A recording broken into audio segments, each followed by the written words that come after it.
Heródoto significa para tradición narrativa histórica mucho más de lo que pensamos, porque todos conocemos a Heródoto como el primer historiador, y lo fue, pero también fue el primero que escribió en prosa, era algo revolucionario en el siglo V a.C., pero también fue el primero que nos traslada los hechos históricos del pasado, con toda su épica, con toda su trascendencia, pero incluye ficción para rellenar aquellos pasajes y para hacer más atractivo la narración. Y por lo tanto es el primero que realmente que hace historia, una historia universal, una historia global, con pretensión de explicarse el mundo, pero además lo hace añadiendo elementos que captan nuestra atención y nos enriquecen esos relatos.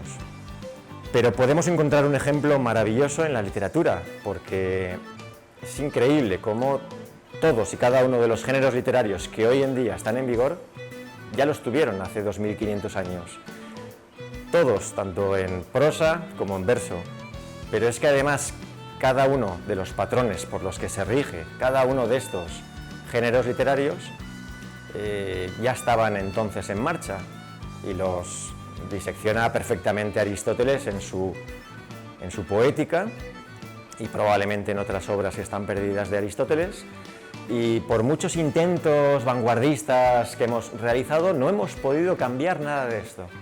Es, insisto, el mejor ejemplo de cómo nuestros orígenes están ahí en Grecia antigua y cómo en estos momentos de incertidumbre en todos los aspectos en los que estamos viviendo, no podemos ni debemos prescindir de los clásicos, no debemos perder esos grandísimos referentes porque corremos el riesgo de perder el norte. Hoy en día la agresión que están sufriendo las humanidades es un error terrible que espero que no tengamos que pagar a corto y medio plazo. Creo que precisamente es el arte, es la lectura, es el intento de aproximarse a la sabiduría, a la diversión por medio de la literatura, lo que nos alegra la vida y lo que guarda relación con tantísimas otras actividades enriquecedoras. Entonces, para mí, de verdad, os agradezco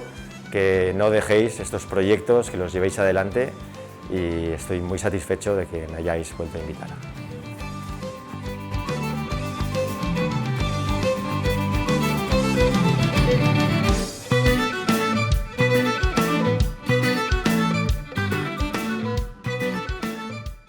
Enseñar la historia a través del conocimiento in situ, viajar a los lugares que ha conocido Alejandro Magno, donde Pericles hacía sus discursos, donde Julio César luchó, a ver donde Cleopatra estuvo con Marco Antonio, conocer donde los principales hechos históricos tuvieron lugar, donde los filósofos pensaron sus primeras teorías, es algo que creo que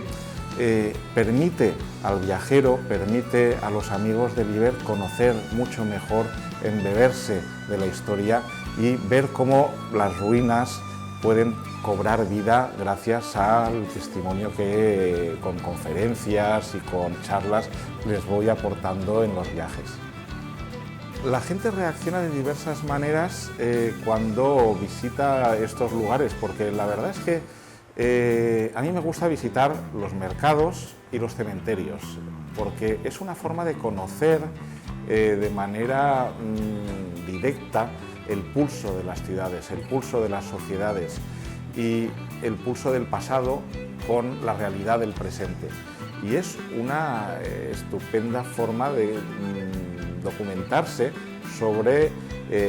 la historia de las sociedades y sobre el conocimiento de las realidades. Nuestra vocación es la historia, pero también es la literatura, también es cualquier forma de creación artística, pero bueno, esos dos pies de las artes que a mí a menudo me fastidia cuando se dice el museo de arte y solo se piensa en el arte pictórico. Y yo creo que un museo de arte también puede ser, y es muy importante, el que apoya la literatura, el que apoya otras formas de expresión artística, y se debería apoyar mucho más a que los museos que nos dedicamos a estas formas de expresión. Torrente Histórica era necesaria y es imprescindible. Creo que hace falta que esta iniciativa siga. Me alegro mucho de que, pese a las circunstancias de este año, pues se haga y se haga virtual. Y bueno, yo creo que todas las personas que conozco la están siguiendo con, vamos, avidez. En las redes veo que hay mucho movimiento detrás de ella, y bueno, y espero que siga muchos años y que se convierta en la historia del futuro.